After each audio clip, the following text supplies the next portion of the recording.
welcome again to episode number 5 of the wallPen podcast, the art and business of wall printing. Again, I'm your host, James, and with me today, as always, is Mark and Mark, the founders of wallPen North America.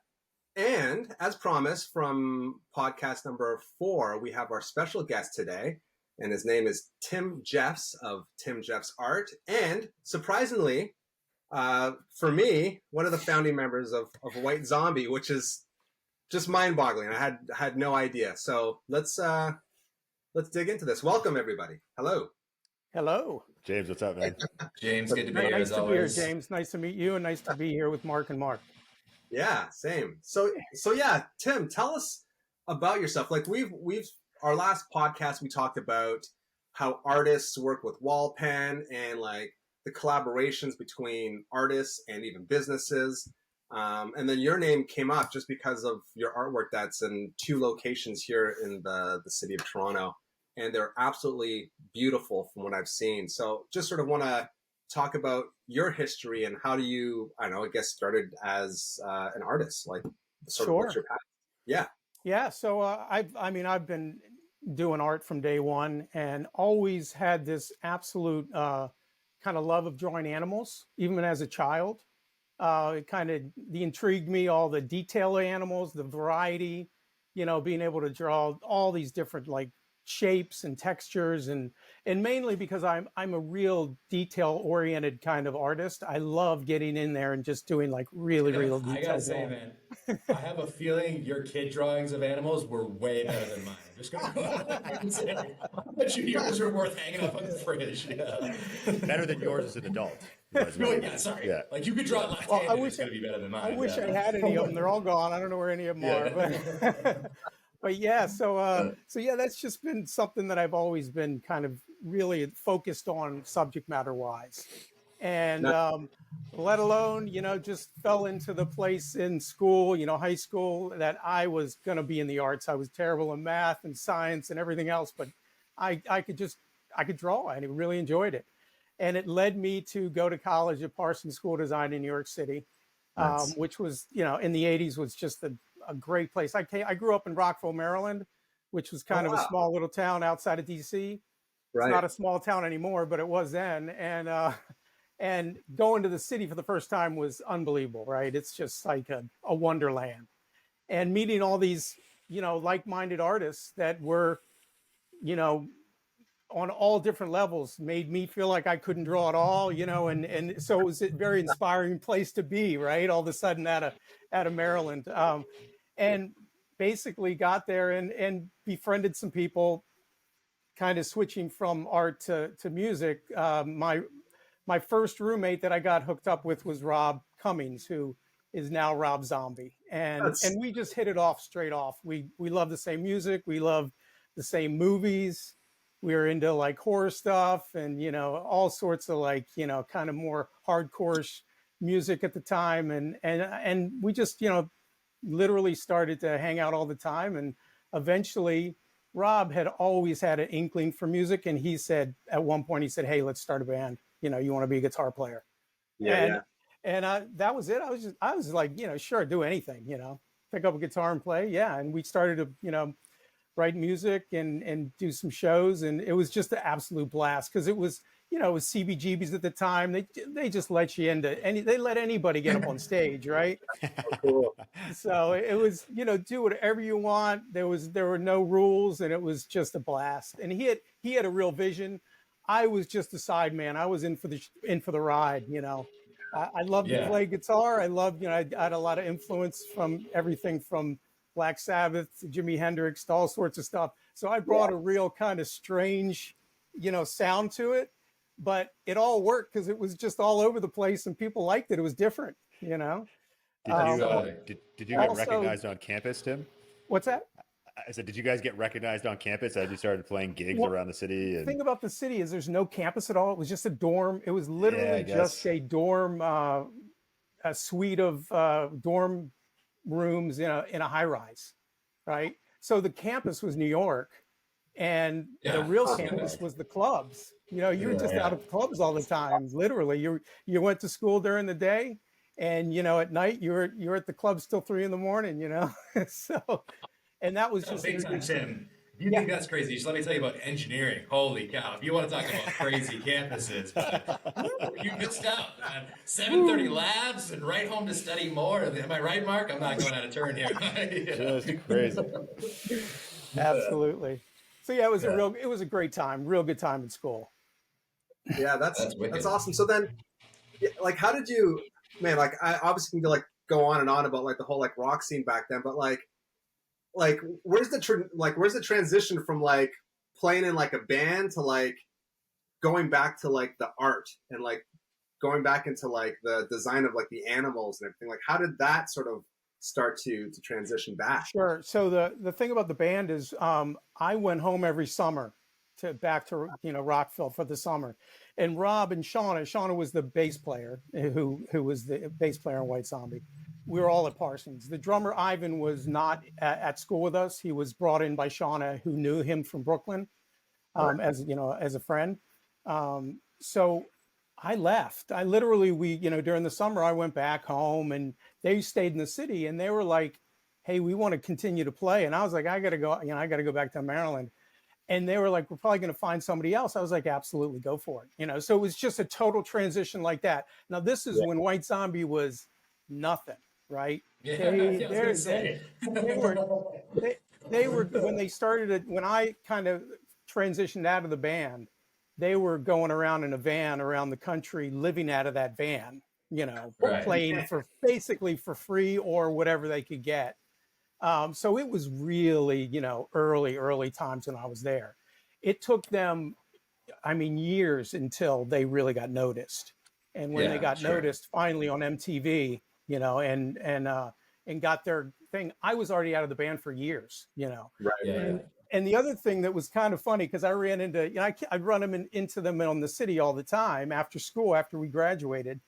Um, and I got a job, right? I got a Yeah. job in a publishing company. And I'll Yeah. never forget, I run into them all on the street right outside my office on Broadway.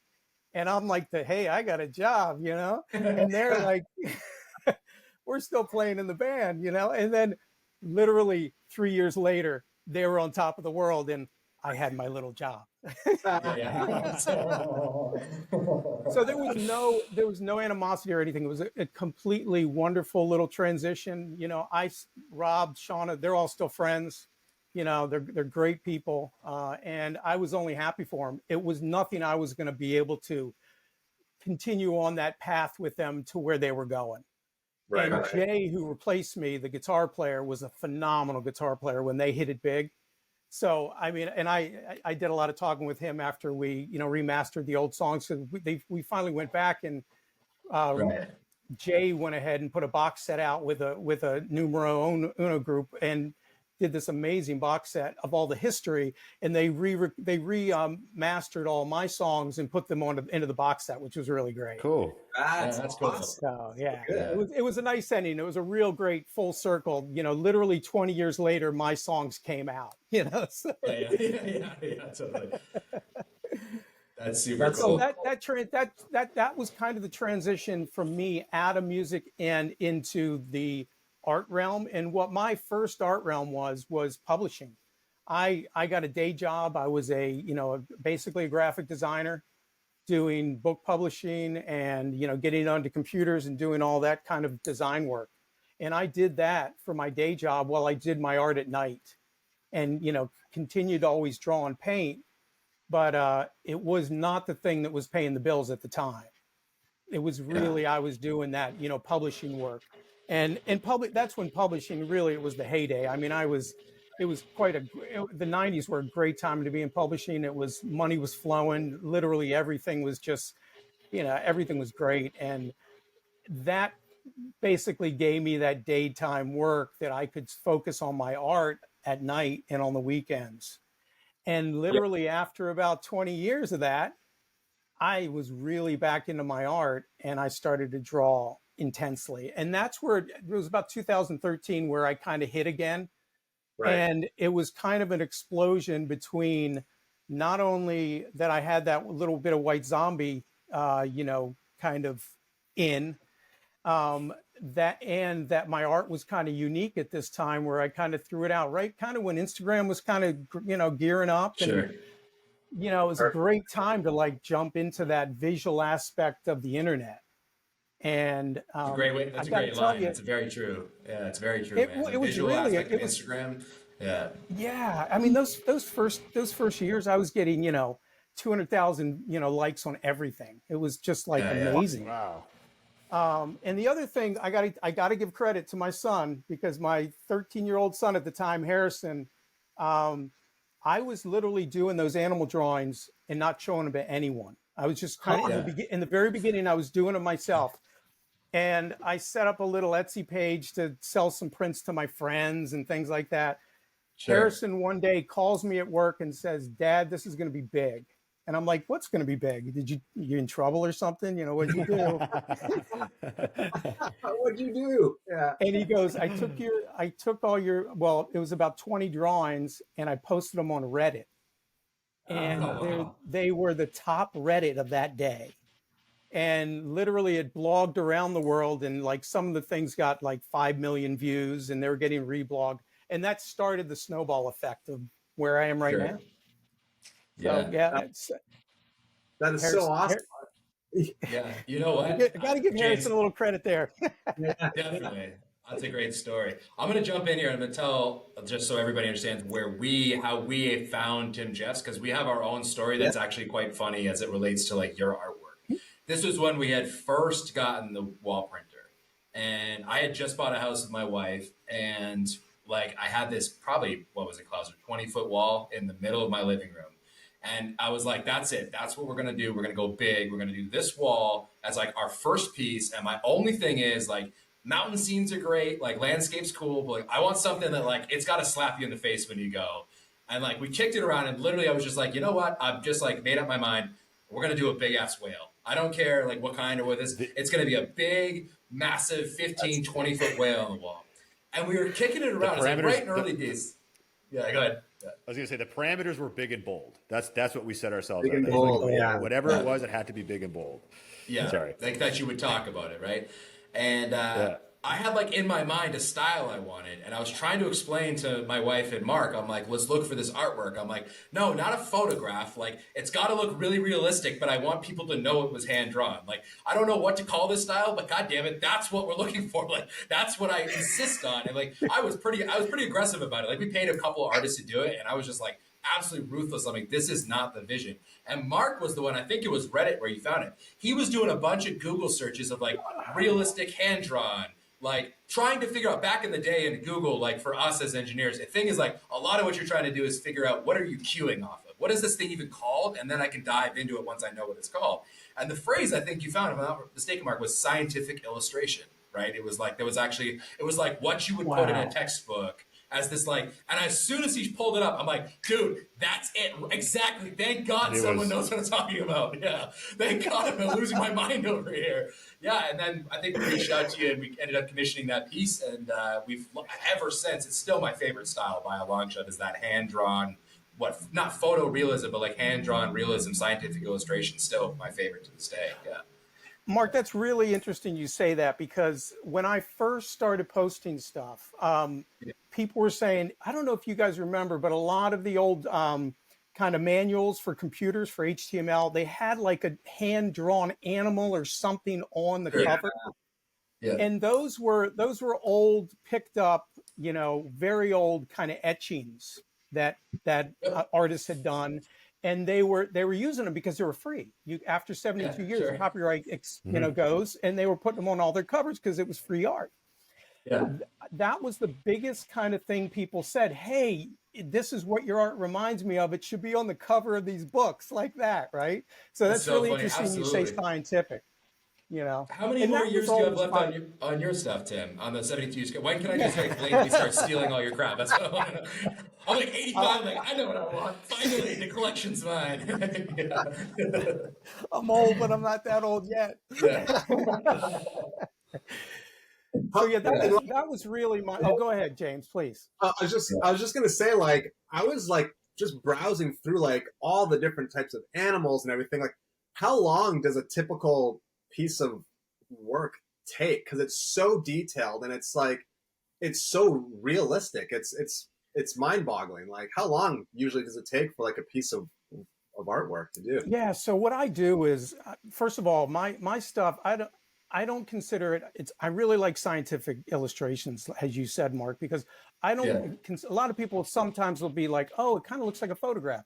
I'm not trying to emulate a photograph at all. There are artists that can paint and draw, and you cannot tell it's not a photograph, right? Sure. And Yeah. that's one thing I never wanted to do. I didn't go take a photograph. I Yeah. don't want Yeah. to Totally. emulate a photograph, right? I Yeah. wanted to always try to do something a little different. So what I would do is I would research the animal I was going to do. Then I would go out and try to find patterns of like all sorts of different patterns that were similar to that animal's either like skin texture or fur or coloring patterns, and kind of incorporate that into the same kind of thing. So mine is kind of like they're not really, when you look at my chameleons and you really look at them, they don't look like a chameleon. Like if you look at a chameleon skin, it just looks like, the shape of chameleon and then this wacky pattern over top of it. And that's what I always Sure. liked. So I would literally find the animal, start to do a bunch of research, and then sketch out kind of the idea of how I wanted it to, work out on in the composition of the page, and then start drawing it. And so many times people be like, how can you deal with drawing that same pattern over and over and over and over again? Like some people would just drive them crazy. That's where it's total meditation to me. I get into the drawing part of that, and I almost, if you look at some of what I started to do is people started to ask how did you do that? What are you doing? So I started to post a lot of photographs of work in progress. As I was Oh, doing a cool. Yeah. drawing, I kind That's of awesome. show it as I was building it, and those are out there a lot, like especially on Facebook and Instagram.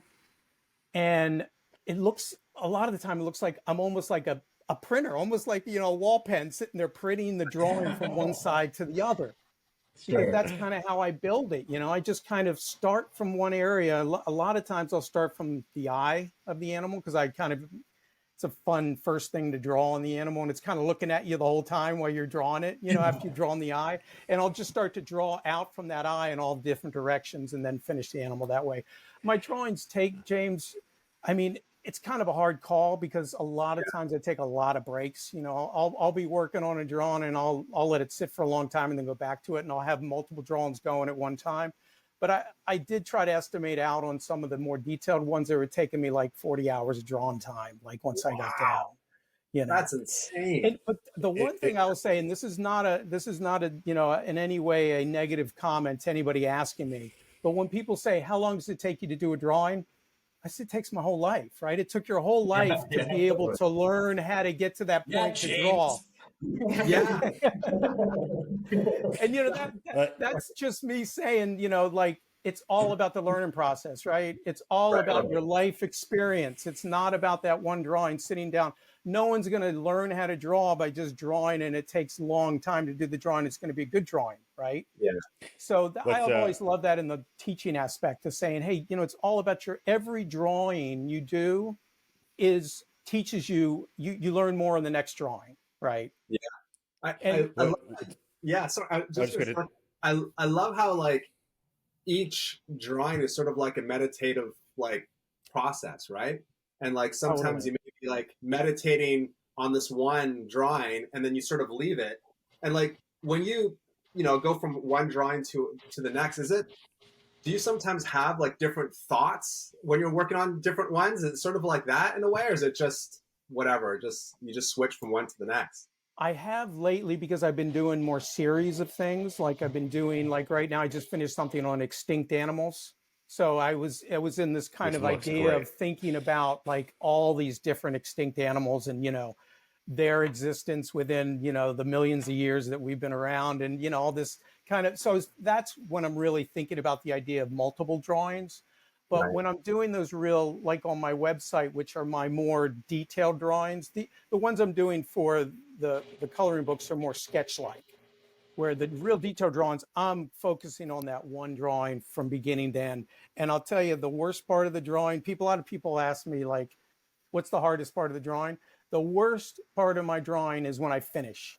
because I'm like, I have this like, I just broke up with this drawing, and what am I doing next? I have no idea sometimes, right? And that absence is the hardest part. When I'm in that detailed, like drawing pattern aspect, it's heaven to me, right? I know what I'm doing. I'm focused. It's easy, all that kind of stuff. So Anyone else yeah, it's a picturing Tim real. just like meditating, like on the outside, he's sitting there calm, collected piece by piece. On the inside, it's just death metal blaring like horrible shit as he's trying. Like, because that's what I'm picturing. We started the conversation one spot. This guy's like the most even keeled, happy looking guy. But man, that music stuff. Yeah, Oh, I can listen to Metallica when I'm yeah, when I'm totally. drawing. Yeah. Yeah. So So it's It, the whole. Oh, go ahead, Mark, please. I was just gonna interject. It's fascinating to hear you talk about like how you approach the like not trying to be realistic and trying to keep like a bit of an artistic slight, which I like. I think everybody you're entitled to it. Like just deciding what pose the animal makes, how it looks, all those things. Like there's definitely an artistic streak there. Like it's your choice, so you got a bit of an impression there. But one thing that comes up often with our printing technology is the idea of resolution. And then, like Yes. the closer you look at it under a microscope, the less understanding I think I really have of how to explain. Like resolution matters in photography. It's a really important thing when you're trying to be one-to-one realistic. It's crucial that you have high resolution because your brain is literally looking for defects. And what I love about your art is that like it's actually quite the opposite. Especially the longer I had Big Blue in my living room, the less my brain was looking for the things that weren't real about it. The more like what's the word? I'm gonna butcher this, but anthropomorphized, like create the Mm-hmm. thing was real because my brain filled in the gaps. It was like it knew it wasn't, so it didn't spend all this time trying to find all the details that weren't there. It just like took the fact that it like he does kind of follow you in the room, like his eye kind of always kind of looks at you. It's like I found myself realizing in a way I gave it more reality because I was left less. I would call it like your art in my mind is the last 10% you are conjuring in your mind to make it real. Like it's not you're not trying to take it all the way to that like you're trying to convince us it's real. And I find it fascinating because it's hard to explain to people that like a lot of what we do isn't printing at a resolution. That's not what's relevant. What's relevant is the way that you're representing the thing that you're printing is going to be much more important than like how many DPI are you getting per this. That actually doesn't come up nearly ever, to be honest with you. Yeah. Exactly. And it's I got to tell you, when you guys reached out to me about printing, one of my pieces that big, I was, believe me, I had some question marks, right? Because I've Sure, drawn all totally. these things. All these drawings are literally 11 by 14, right? I do scan them incredibly in a really high DPI when I scan them in and clean them up. But going back, it's funny. My daughter asked me just this week, Dad, did you ever done a mural in your life? Right. And I My did a God, what is mural when I that? was 20. When I was 20 years Oh old, I yeah. was in college. I went home and my brother had a contracting company. He had a client that wanted a mural on their living room wall, which was 40 feet long. And I had never Oh worked wow. anything bigger than like 11 by 14 in my life.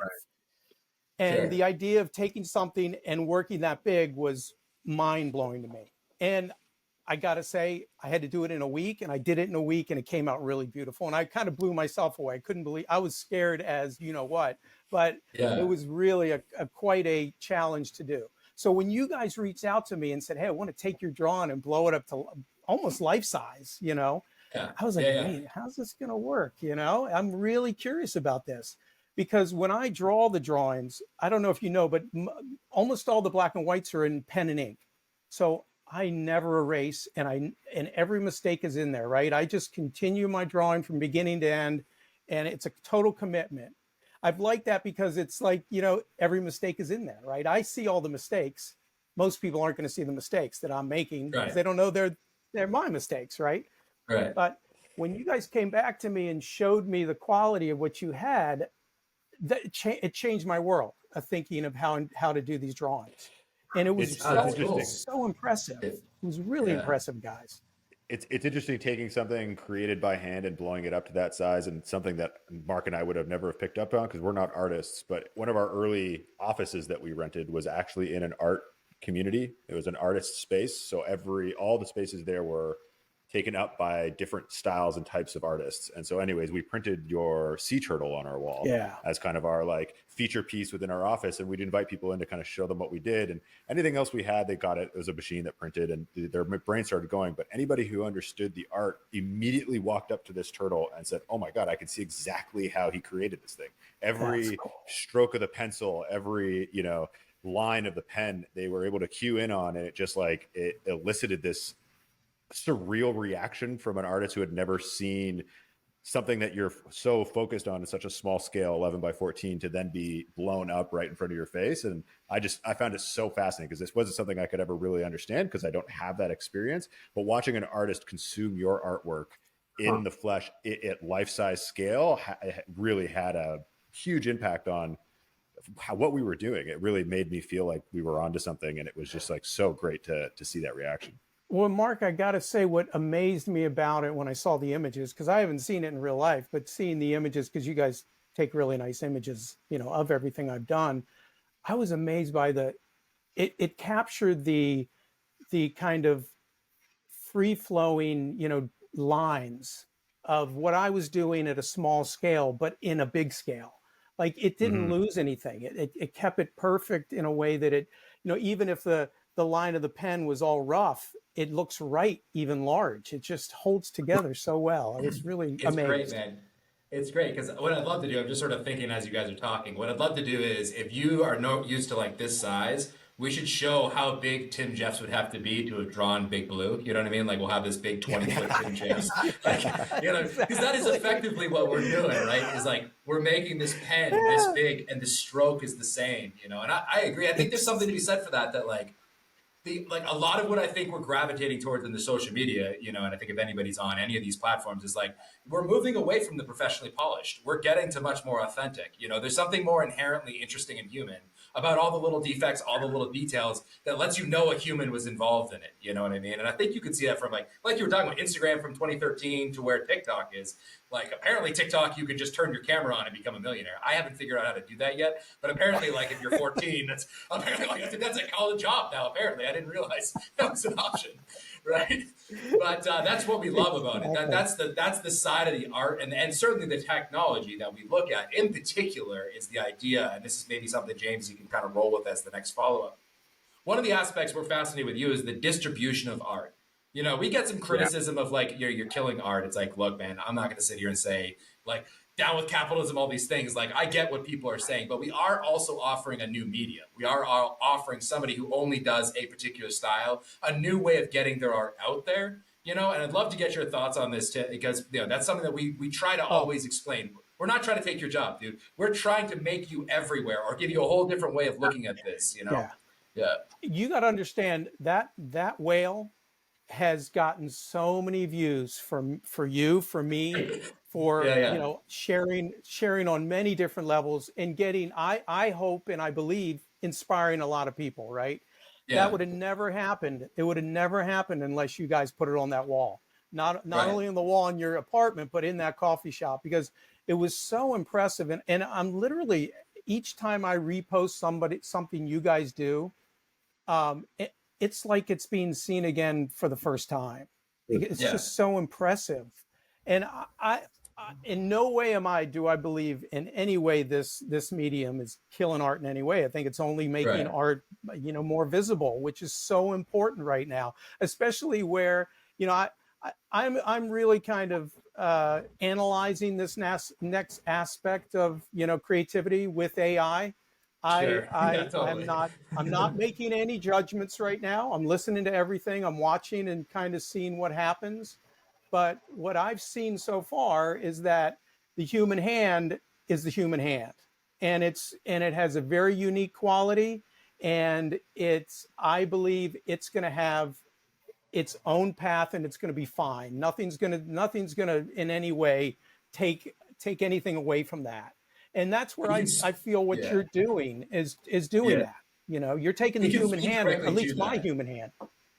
100%, we can speak to that because, like, I'll be honest, if there was a cheat code to just getting excellent art that I could just go and like I get great no offense, Tim Jeffs artwork on the wall without, without having to go through the whole thing of hiring something. It's a fascinating construct we're under for us, because for us, we want to create expression, right? We're not guys who sit on this.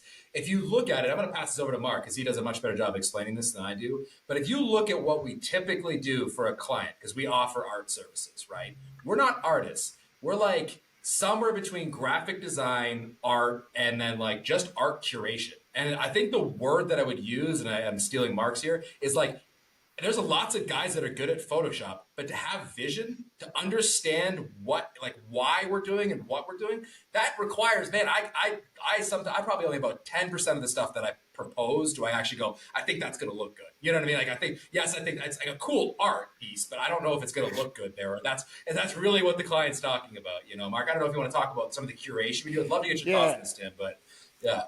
Absolutely. It's definitely an essence that you have to seek out, because the peacock in another position wouldn't have lended itself well to what we were trying to do, right? It wouldn't have expressed itself. The same thing with Big Blue. There's also, especially with your art, thing that I think was what captivated us, and only after we printed it at scale, at such a large scale, that really had the impact, was the fact that the eye is the thing that kind of follows you around in the picture. In all of the pieces, the animals are kind of staring at you. It creates this humanistic effect. The animal is there with you. And with the whale in Mark's living room, it really did just kind of hang out with you. We just, like, every time we walked into the space, you really enjoy being there. It was a calming, and I don't know if the intention was there, but I'm certainly going to give you credit for that, because everything around this portion of his face, that eye, just left you with a feeling. And then for us, what we try to do is elicit feeling when we try to print things. If we can find things that elicit a feeling to our customers and the people that interact with the art, I think we've succeeded. And you just can't do that without having a human who feels those things create the artwork. Machines aren't there yet, and I don't think they'll ever get there. And that's, what, the machines will have their world, and that's fine. I mean, literally, Definitely. they will create their own idea. And the thing is when I was going to art school with, say, like the 20 illustrators I was with, and I know pretty well to this day, I couldn't draw what any of those other 19 could do. They had their own unique vision of, if we all said, draw a humpback whale, you get 20 different humpback whales, right? Totally. Yeah. And that's what I think comes down to the uniqueness and the lane that AI has, is that it'll have its own lane, but it's not going to be in my lane. It'll never be in my lane. It doesn't know what I want, and my vision is going to be my vision. Every time I sit down a blank piece of paper, I have no idea what I'm coming out with until I start drawing. And as I draw it, it changes throughout that whole drawing, right? It's not the exact vision I had when I began from when I finished. So, and like you alluded to earlier as well, it takes a lifetime to create a drawing, right? That's your life. That nothing can create that life experience to then create that end result drawing. Exactly. Yeah. Profound. And that's a very cool concept. I was going to say too, like, knowing that each drawing that you do is like so unique, and you leave some of like those imperfections in there. And while you're doing these drawings, you're sort of meditating. It's almost like each drawing is in fact its story of itself, right? Like, that can't be recreated. That's your story. That's your essence that you're putting into like each individual drawing. And you may feel a different way throughout each one of the different drawings too. So like, they're highly unique. Yeah. And each one has, just endless mistakes in it, and endless learning experiences, and, kind of endless figuring out what colors go next to each other. That's just all part of it when you're doing anything creative, right? You're kind of rewriting as you go along and changing it. So I just think I think that's so uniquely human that, even if they become incredibly complicated in the way they use their systems, it's just not going to be an individual person's aspect of it,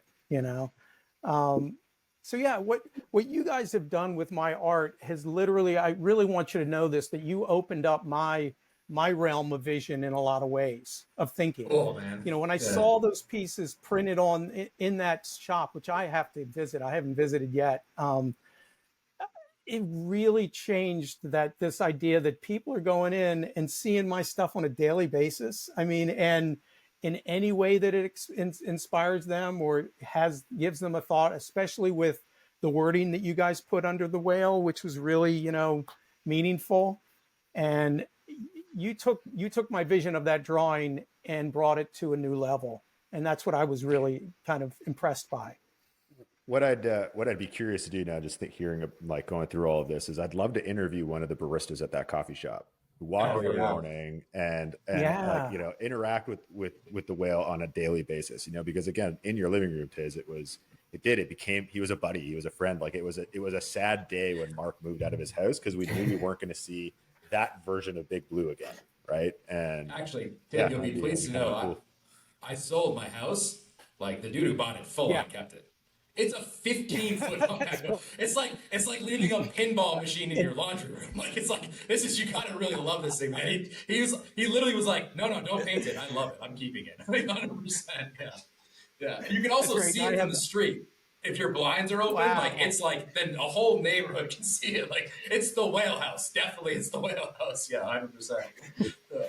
No hard feelings if he paints over it either. I mean, the mural that I did when I was 20, I found out finally got painted over. So everything has a life, and the nice thing is to see it, actually brought into a shop where people, like you said, people are interacting with it. I'm sure there's people taking selfies with it and talking about it, and that's what art is, right? It's not a piece of art that's supposed to sit in your house by yourself. It's supposed to be enjoyed by many people. That's why I've kind of moved into the coloring books, because I've been able to take my art and let people create on top of it in a different way that I would never see, Right. So I love that aspect of not only me working on the piece of art, but it being, taken on and created in a way that I wouldn't think by others. So, can you tell us a little more about like these books the coloring books that you're making? I'd love to. It's funny because Big Blue is in my first coloring book that I ever did, which was called Intricate Ink, Animals in Detail. And I had no vision of doing coloring books ever in my life. And what happened was when I got noticed on Reddit and it really got that big push in 2013, I had a publisher named Pomegranate out in Portland, Oregon. The owner called me up and said, "Hey, we want to do a coloring book out of some of those drawings." And I was like, "Are you nuts?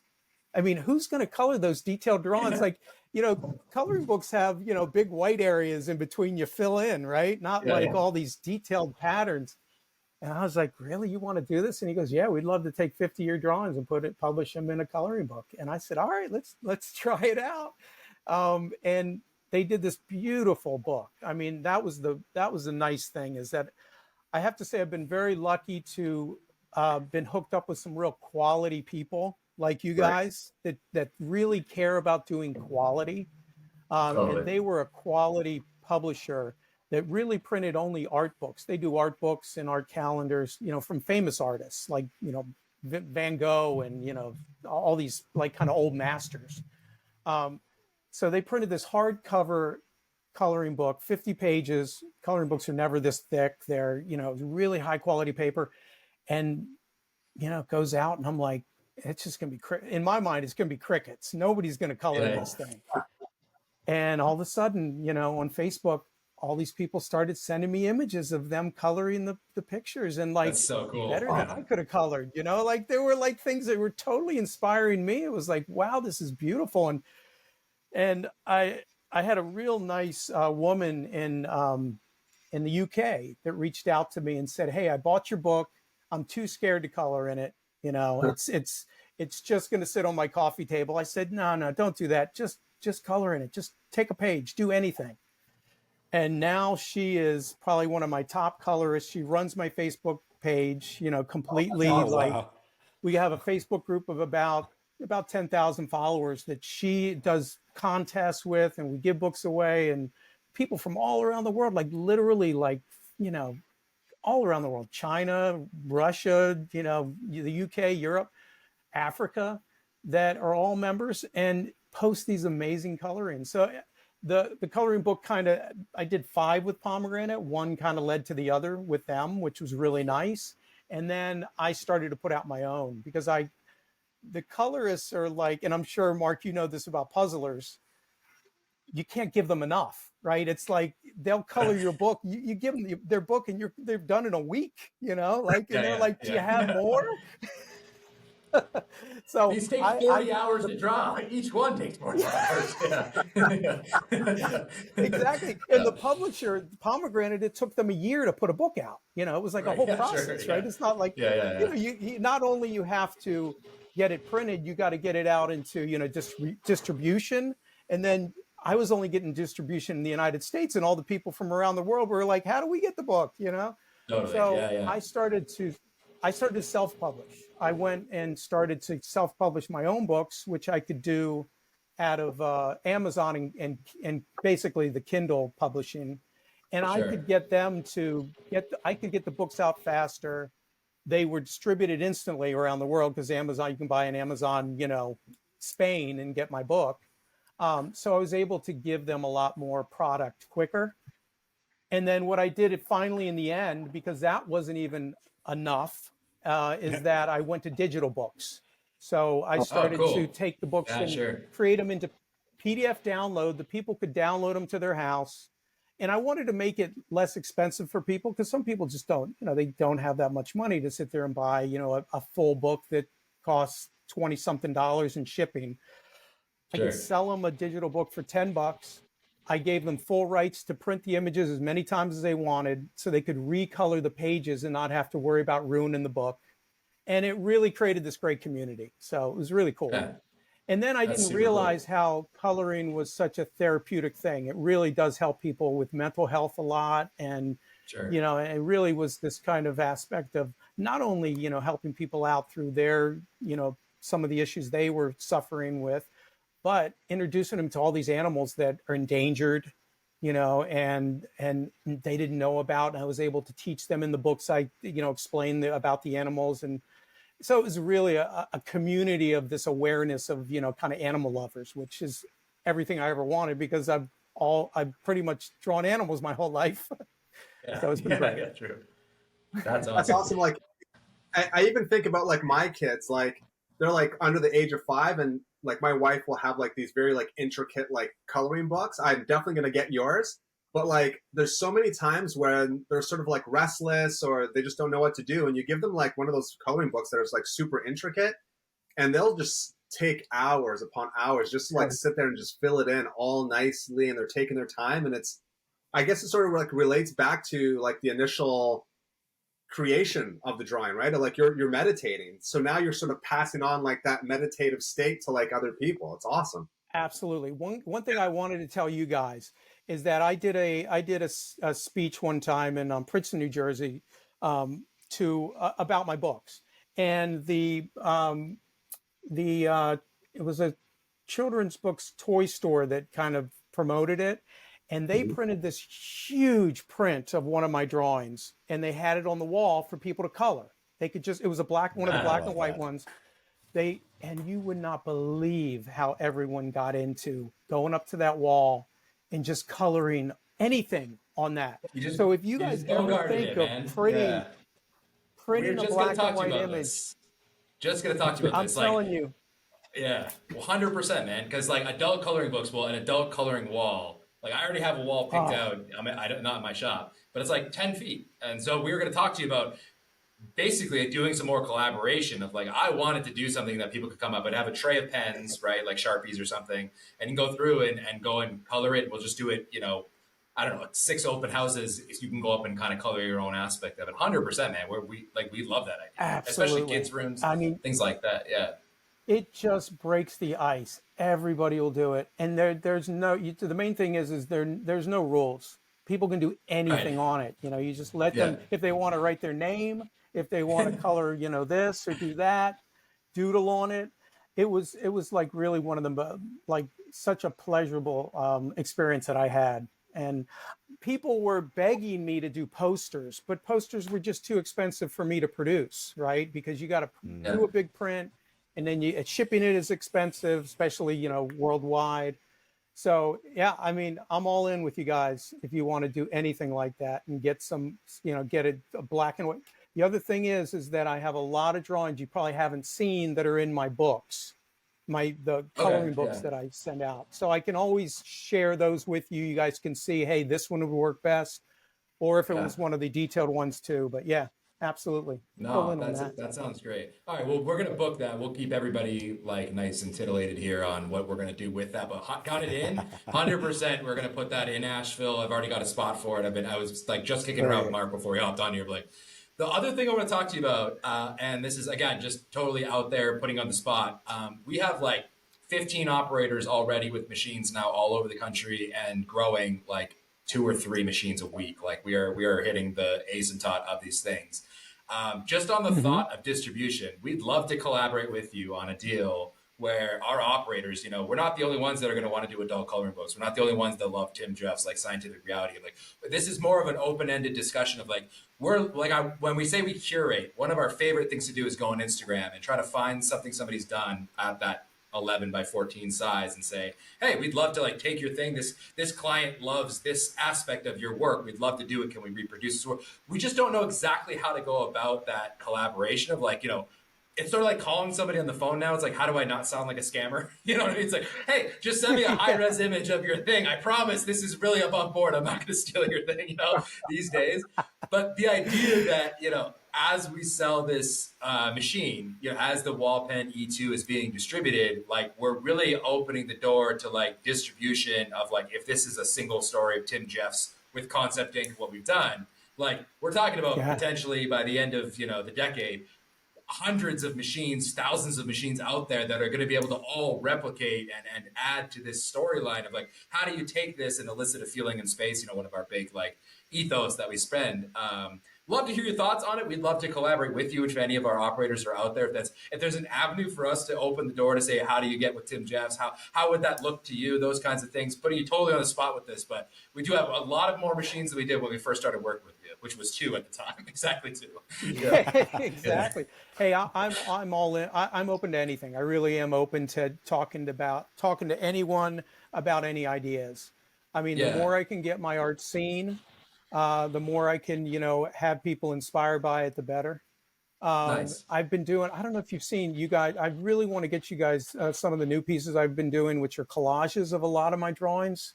I don't know if you've seen them, but they're these really kind of wonderful kind of theme-based collages, of all like big cats. Or you might have seen the one, I think someone said, hey, there's Big Blue I did a whole pot of whales, which was all my whales together, and I think some of those would be really nice images, large too. I think they'd be pretty impressive. Tim, where in New Jersey did you say you are? Yeah. I'm in Bergen County, I'm in Dumont, which is very north. I'm almost to the New York line. I'm up along the Hudson. So I'm probably the north part of New Jersey, you can go on the east side. Okay, we'll talk more after. I'd love to it's high time we get some physical manifestation of your something printed in your area for you. Like it's high time we bridge that gap. You don't have to go. I mean, great if you want to go all the way to Toronto, lovely city. I've got 2 friends there. Like by all means, you're of course most welcome. But I think we should definitely try to work that out. We have a couple guys in New York City, and if not that, at worst case, it's I'm not that far from you. So I would love to do something if you got to think through somewhere in your community, in your own personal space, something where you'd love to do. Our only requirement is let's make it big. For me, it's it doesn't have to be blue. But when we do something, when we come all that way, let's make this thing a print and let's do it. If you want to do something where we do a big color in for a community center where everybody can come in and add their piece, if you want to do something that's just a one-of representation, because I know you deal with quite a few number of charities and conservation efforts. Be happy to contribute to something along those lines. Let us know what we can do. We definitely owe you. I mean, it's kind of silly that we've been doing this long, have you on our thing, and you've literally never even seen the thing. That is quite funny, but I think we should. I think it's high time. So I would love for you to take away from that and let us know if there's something we can travel to do a nice big event, cross pollinate this whole thing. I'd love to do that. I think that'd be long overdue. That would be great. That would be great. I'll definitely brainstorm on that, Mark. That sounds fantastic. Yeah. Awesome. That's awesome. Yeah. Yeah. So I don't know. I was going to ask you. I don't know why, because I'm trying to think of a full circle sort of thing here, and it's are there any lessons from when you played in the band that you sort of carry forward now as an artist? Is there anything, I don't know, maybe that's like too big of a thought or a question, but I'm just wondering, like, is there anything from like the days of like being young, college, playing in a band to like now being, more mature and like really like focusing on like your art and knowing what your art is and that passion behind that the art you have now? Is there anything that you've carried forward from those two different scenarios of life?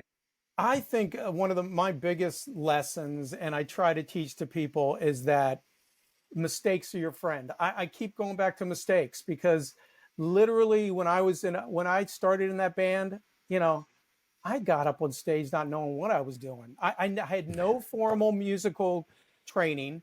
I learned the guitar by listening to it, a vinyl record and picking the needle up and down and, learning that thing totally by ear. So all my musical kind of, knowledge is all by ear. And drawing always felt that same way to me. It was like I learned by just screwing up, and figuring out from that mistake and moving right through it. I mean, literally my sketchbook, I don't use a pencil. I always use, I'm religious about using a pen because it shows your whole process, right? And when I would get up on stage and play guitar, if I messed up, the worst thing you do is look like you messed up. If you look like you're messed up, everybody knew you messed up. But if you didn't, you acted like you were doing the right thing, people went with you, they're along for the ride. And that's the same thing with art was for me. It was like, work through those mistakes, work them out, make them part of the piece. You know what they'll do? They're usually the most beautiful part of the drawing in the end. It really is that way, because they're the parts you remember the most as the artist. You remember, and if someone sees it, I guarantee they're not going to think it's a mistake, So that's really my aspect of like. My mom would disagree with you. She was not a fan of my artwork. She's like, this is not a frog, so we're clear. This is not what a frog fucking looks like, Mark. Right? Yeah. Yeah, but it was a cool something else. Thanks, man. Look at this couple of hype men we got down here, James and Tim. Love it. Yeah. No, I love it. I don't know. It sounds very entrepreneurial. You know what I mean? Like there's a lot of times people try to like do like the perfect thing in business, but you just gotta roll with the punches and just like learn from mistakes and just keep pushing forward, right? As long as you're like, you have this vision of what you think it's going to be, but as long as you just keep like working through, you go through your mistakes and you just, at the end of the day, like it will all make sense in the end, right? Yeah. Absolutely. And, literally, I never knew I was going to do a children's book. I never knew I was going to do a jigsaw puzzle. I never knew I was going to get, now I have, my art's wrapped on the side of boats. I have a company in Florida that does these big boat wraps, with my. I've seen those. Awesome. Yeah. I mean, I never in a million years knew that was going to happen with any of my drawings. Right. And these things happen because you believe in yourself and you continue forward. Right. At any point in that time, I could have said, I've done enough, People constantly say, you going to draw anything else beside animals? And I'm like, no, I like drawing animals. And there's 1,000 animals to draw, right? I mean, totally. I don't need to, there's another artist that will do landscapes and there's another artist that will do, portraits and all, great for them because they're going to do it better than I can. So I'm going to concentrate on what I love. And I think that's really a big aspect in life is just do what you love, right? If you do what you love, you're gonna do it well. And that's kind of my daily mantra when I wake up. Do what you love. I can see why you and Mark get along so well because they're the exact same way. Just sitting with these guys over the past 5 podcasts, like they just exude that same sort of thought, man. It's so infectious too. Just as me as sort of like I don't know, like I'm along for the journey and I'm absolutely loving it. It's great, James. It's really nice to meet you. And it's really wonderful to finally be able to sit down and talk with both of you, Mark, Yeah, where can people reach you? Yeah, where can people reach you? Like, where's some people, like, places that people can see your artwork and whatever else and join the community? Everything is Tim Jeffs Art. So on Instagram, I'm Tim Jeffs Art. Facebook is Tim Jeffs Art. And my website is Tim Jeffs Art. So, and if they want to write me, there's a place on my website on timjeffsart.com where they can, send me an email. He does respond because that's exactly how we got in touch with him. That's for sure. Yeah. He was super suspicious at first. He's like, "You want to do what? Yeah. Like, what are you doing? This sounds made up." A robot? Yeah. But as soon as you guys explained it, I was like, sure, Yeah. absolutely. Yeah. Let's do it big. We're doing all kinds of crazy stuff now, man. Like a lot of the push with the technology. We have this whole other segment of our business that we have done absolutely nothing with, but we're super excited to keep pushing, which we call concept off the wall. Because, like, yes, it can print on walls, obviously, but it's actually technically more aptly described as a vertical printer, which means it can literally print on anything. So, actually, I don't know how much of our Instagram you see, but one of our favorite clients that we do is the doors going into classrooms. So we're in a sort of a vocational high school, and like the culinary class, we print like these big, flambe. Like we do these really detailed, insane things that so when kids walk into their classroom, that's the first thing they see. All that to say, we're pushing the envelope so we can print on doors, we can print on stuff, we can print on furniture, and we're sort of like extrapolating that into some other like very like things that you just typically wouldn't see printed. We're trying to like bring some graphics to that space just because we can more than any like it's a good idea is like, well, we have the thing, let's see what else we can do with it. So maybe there's an opportunity there. We'll maybe print some big jungle cat or something on a dresser, or we'll figure something else to do there as well. Yeah. Yeah, I mean, seeing the peacock printed on brick was just really impressive. Yeah. I would love to Brick's our learn favorite. a little bit more about how the printer works at some point, like how it actually can print on a rough surface like that. It's really I'd be fascinated to see it actually in action. All right, Tim Jeffs tutorial coming up. Absolutely, yeah. 100%. Awesome, guys. Okay, well, I guess we'll end it there for this episode. Thank you, Mark and Mark, and thanks, Jeff. Tim. So thanks so much for coming. Tim, Yeah. Absolute pleasure. And if you guys want to do it again, let me know. Okay. Yeah, for sure. Man. Awesome. Love it, man. All right. All right. Take care, guys. See you guys. All right, Cheers. see ya.